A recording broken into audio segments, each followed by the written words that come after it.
Salve, amada Igreja gloriosa, paz do nosso Senhor Salvador Jesus Cristo. Hoje nós vamos estar falando sobre o que recebera 5 talentos, saiu imediatamente a negociar com eles e ganhou outros 5. Nós vamos aprender a negociar os talentos ou perder tudo o que tem. Nosso texto, Mateus 25, 14, 30. Por que tão facilmente não nos preparamos melhor, mesmo sabendo que devemos fazer isso? Primeiro motivo, nós não achamos tão necessário. Segundo motivo, falta recurso financeiro. Terceiro motivo, se eu ficar me preparando muito, não vou permitir que o Espírito Santo trabalhe na minha vida. Terceiro motivo, a Bíblia fala por si mesmo. E John Stott faz a seguinte colocação, falando para cerca de 600 pastores em Londres. Billy Graham diz que se tivesse que começar o ministério tudo novamente, ele poderia fazer 2 mudanças. As pessoas olharam admiradas que ele poderia estar mesmo dizendo. Primeiro, ele continuou. Ele estudaria 3 vezes mais do que tem feito. Ele teria menos compromissos. Eu tenho pregado demais, ele disse. E estudado muito pouco. A segunda mudança é que ele daria mais tempo para orar. Esse estudo lembra a mim e a você a importância de dedicarmos o melhor de nós para o Senhor. E como efetivo e dedicado preparo pessoal, é necessário nessa tarefa bendita de negociar os talentos que nos foram confiados para que consigamos fazê-los aumentar e ao final o Senhor nos chame bem-aventurados. Porque temos sido fiéis no pouco e mereceremos sua confiança sobre o muito, Mateus 25.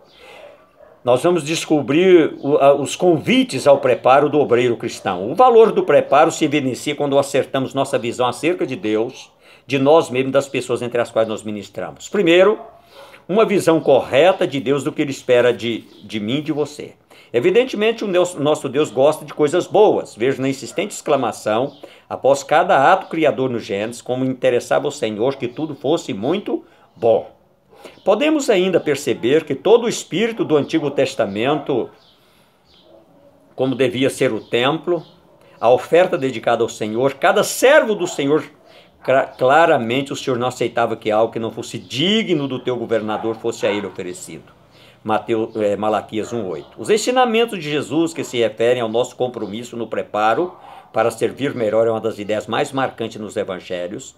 O tempo todo o Senhor falou sobre o servo fiel, ligando essa ideia ao conceito de servo diligente. Veja, por exemplo, Mateus 14, 45, Mateus 25, 21 e Lucas 16, 10. A linha de pensamento é semelhante a outra muito comum nos escritos de Paulo, ou dos outros escritores do Novo Testamento, quando falam de um homem de Deus ser perfeito, sempre abundante na obra do Senhor. A visão bíblica para nós é que tudo que fizermos devemos fazer de todo o coração, como para o Senhor e não para homens, ciente de que recebereis do Senhor a recompensa da herança. Colossenses 3, 23, 24. Somos incentivados a apresentar-nos a Deus aprovados, como obreiro que não tem de se envergonhar, que maneja bem a palavra da verdade, 2 Timóteo 2,15. Uma visão correta de Deus, sua santidade, grandeza e majestade, produz aquele que o contempla, um santo temor e um profundo desejo de preparar-se para dar-lhe sempre o melhor. Nada que seja menos que o melhor de si mesmo para aquele que é digno. Segundo, uma visão correta acerca de nós mesmos. Conhecer a nós mesmos, talvez seja essa uma das tarefas mais difíceis e mais necessárias para o nosso processo de preparo pessoal. Primeiro, precisamos saber que não somos perfeitos, não sabemos tudo. Essa é uma marca básica da raça. Só o Senhor nosso Deus é perfeito, conhece todas as coisas e não precisa de qualquer aperfeiçoamento. O ser humano, especialmente diante dos efeitos da queda, sofre importantes limitações, nasce com necessidade de aprender praticamente todas as coisas. Trata de que depois que nós nascemos de novo, tem mais um processo que precisa ser digerido e trabalhado em nós. E é caracteristicamente um ser incompleto. Estudar requer humildade. Só estuda quem acha que não sabe. E nós precisamos dessa humildade. Segundo, precisamos saber que é possível e desejável melhorar. Se a imperfeição é uma característica nossa, também temos a capacidade de mudar a nós mesmos e o mundo ao nosso redor. Exatamente essa marca básica é que nos separa dos demais componentes da criação. Não somos apenas coisas inanimadas que não mudam, não desejam e não melhoram. Também não somos como animais que fazem as mesmas coisas da mesma maneira desde que o mundo é mundo, a não ser quando o próprio homem faz mudar. Estudar acelera o desenvolvimento pessoal, amplia o campo de ação pessoal e cria espaço e ambiente para o desenvolvimento de outras áreas do nosso crescimento. 3. Nós precisamos saber os caminhos para um preparo pessoal. Precisamos descobrir um bom seminário, precisamos descobrir um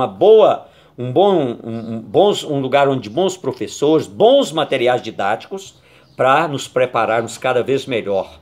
Talvez a melhor figura aqui seja a da plantação. Uma planta tem geneticamente tudo que precisa para desenvolver-se. Porém, uma planta precisa de ambiente, de trabalho para desenvolver todo esse potencial latente. Algo bem semelhante acontece conosco. Também nós temos que pagar o preço de nosso aprimoramento. Gangel e Hendricks lembram que uma árvore sem água morre, um músculo sem movimento atrofia, uma pessoa sem comida morre de fome. Da mesma forma, alguém que ensina ou prega, que para de estudar, se torna um fracasso como tal. Para Calvino, um grande pensador, um homem que participou do ressurgimento, o surgimento do protestantismo, ele fala para nós que ninguém será um bom ministro a não ser que seja primeiro um estudioso. Spurgeon, o príncipe dos pregadores, é da mesma opinião quando diz que aquele que tem parado de aprender tem parado de ensinar. Aquele que não mais semeia no estudo não mais colhe no púlpito. Na verdade, estudar é tremendamente necessário. Nós sabemos que é muito desgastante, requer uma disciplina esmerada, pessoal, uma renúncia, às vezes, constante daquilo que às vezes nós gostamos de fazer, que nós temos que deixar, e considerável investimento econômico. Porque bons livros custam caro, bons professores custam caro, mas o Senhor nos dá o recurso, basta a gente colocar na presença dele. Mas esse é o caminho estreito do aprimoramento pessoal e vale a pena andar por ele. Terceiro, uma visão correta das pessoas entre as quais nós ministramos. Nada pode ser mais tolo do que a alienação de um entregador que não sabe o endereço para onde vai a entrega. Nós precisamos conhecer para quem nós estamos direcionando a palavra. A palavra primeiro precisa falar conosco. E nós precisamos trabalhar de conformidade com o auditório que vai nos ouvir. Nada mais medíocre do que a ignorância acerca da realidade de vida, anseios, angústias, potencialidade e sonho das pessoas que nos ouvem. Não há qualquer dúvida de que a realidade do mundo atual representa uma enorme oportunidade, mas também exigem homens preparados para poderem entrar pelas portas que se abrem a cada dia. Na linguagem de Spurgeon, o nosso ministério exige a mente. E é mais que certo que é um grande avanço entre as classes, que haverá maior ainda, já se foi o tempo em que os discursos destituídos de gramática eram satisfatórios para o pregador. As pessoas estão nos lendo, eles querem ouvir algo novo de nós. E só tem algo novo para apresentar quem gasta tempo em estudo, quem conhece o público que vai receber a palavra, e nós precisamos nos esmerar nisso aí. No mundo secular, o esforço para a qualidade total passa pelas empresas, chega às escolas e permeia quase todos os ramos da atividade humana. Tem se tornado evidente no Brasil que aquele que não se preparar se adequar a essa nova ordem social e econômica não sobreviverá. Não haverá espaço para os medíocres.